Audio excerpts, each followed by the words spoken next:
घरात असलेले cooler, AC आणि फॅन आता पुन्हा एकदा सुरू करण्याची वेळ आलेली आहे. कारण थंडीला बाय बाय बोलून आता पुन्हा एकदा उन्हाळा सुरू झालेला आहे असं आपण बोलू शकतो. कारण महाराष्ट्रातील अनेक भागांमध्ये आता तापमान पुन्हा एकदा वाढायला सुरुवात झालेली आहे, उकाडा वाढायला सुरुवात झालेली आहे.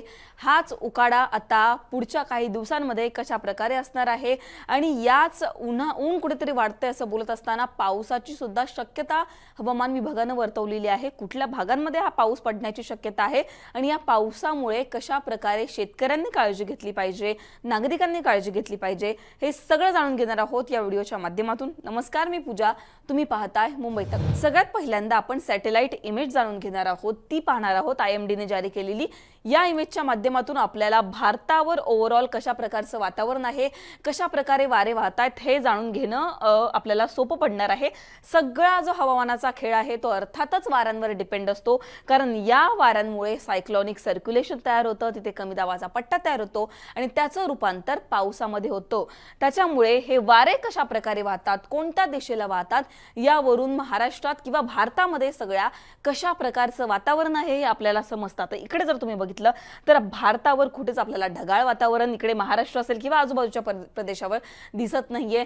कशाच प्रकारचे वारे आपण जर बघितले तर वरच्या दिशेला आपल्याला दिसत आहेत की मोठ्या प्रमाणामध्ये ढगाळ वातावरण असेल किंवा डोंगराळ भागामध्ये जर आपण बघितलं, हिमाचल प्रदेश असेल, उत्तराखंड असेल, या भागामध्ये डोंगराळ भागामध्ये आपल्याला बर्फवृष्टी होताना दिसते, स्नोफॉल होताना दिसतंय.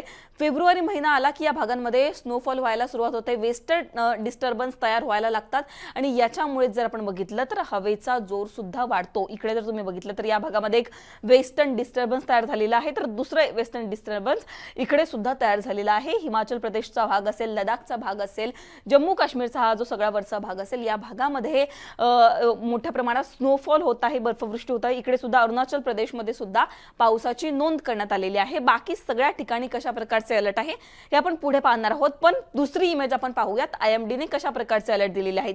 हा भारताचा ओव्हरऑल मॅप आहे आणि इकडे जर आपण बघितलं तर हिमाचल प्रदेश असेल, जम्मू आणि काश्मीर असेल, या वरच्या भागामध्ये आपल्याला येलो अलर्ट देण्यात आलेला आहे, म्हणजे तिथे पाऊस पडणार आहे. इकडे जर आपण बघितलं तर झारखंड असेल, त्याचबरोबर ओडिशा असेल आणि इकडे अरुणाचल प्रदेश असेल, आसाम, मिझोरम असेल, या भागामध्ये जर आपण बघितलं तर इकडे आपल्याला दिसतंय की इकडे येलो अलर्ट आहे, म्हणजे इथे सुद्धा पाऊस नोंदवण्यात आलेला आहे, पावसाची शक्यता वर्तवण्यात आलेली आहे. या भागामध्ये आज किंवा गेल्या 24 तासांमध्ये जर आपण बघितलं तर तिकडे मोठ्या प्रमाणामध्ये पाऊस पडतोय आणि आता सुद्धा या भागांमध्ये पाऊस पडेल असा अंदाज वर्तवलेला आहे.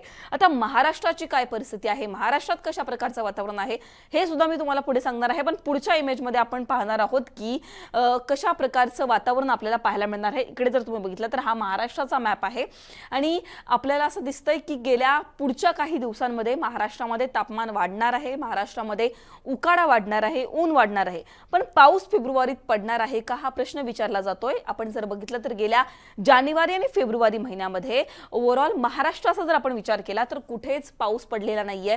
सुख वातावरण महाराष्ट्रामध्ये पाहायला मिळालेलं आहे आणि त्याच्यामुळे आता जो पुढे पाऊस पडेल, या पावसामुळे शेतीचं नुकसान होईल का असा प्रश्न शेतकरी विचारत आहेत.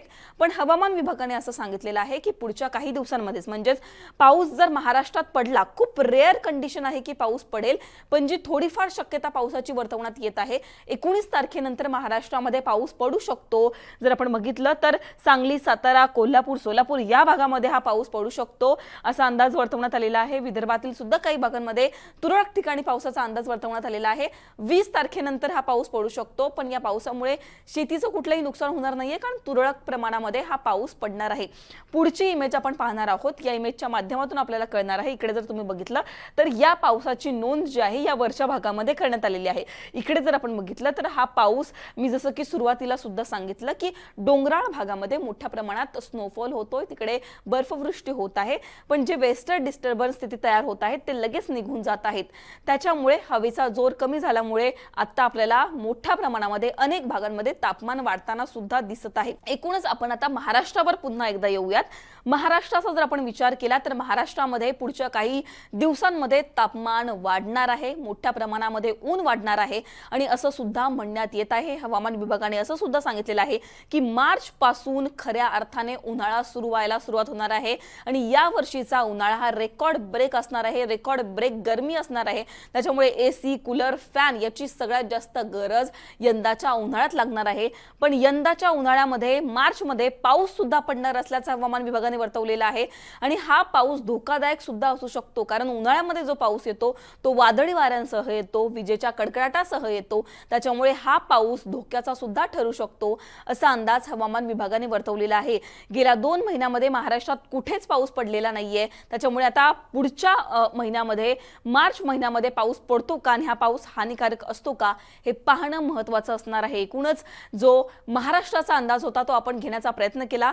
महाराष्ट्रामध्ये जसं की मी सांगितलं, थंडीला आता बाय बाय बोलायची वेळ आलेली आहे, कारण उन्हाळा पुन्हा एकदा सुरू झालेला आहे, तापमान वाढायला सुरुवात झालेली आहे आणि अशातच कुठेतरी पावसाची सुद्धा शक्यता वर्तवण्यात येत आहे। तुम्हाला काय वाटतं, पाऊस पडायला हवा का?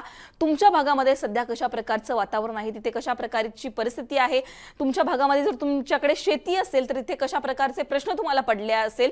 हे सगळे प्रश्न तुम्हाला जर पडले असतील तर तुम्ही कमेंट सेक्शनमध्ये मांडू शकता, त्याची उत्तरं आम्ही तुम्हाला देऊ पुढच्या व्हिडिओमध्ये। त्याच्यामुळे हा व्हिडिओ तुम्हाला कसा वाटला हे कमेंट सेक्शनमध्ये नक्की कळवा। मुंबई तकला जर तुम्ही सबस्क्राइब केलं नसेल तर सबस्क्राइब करायला विसरू नका। धन्यवाद।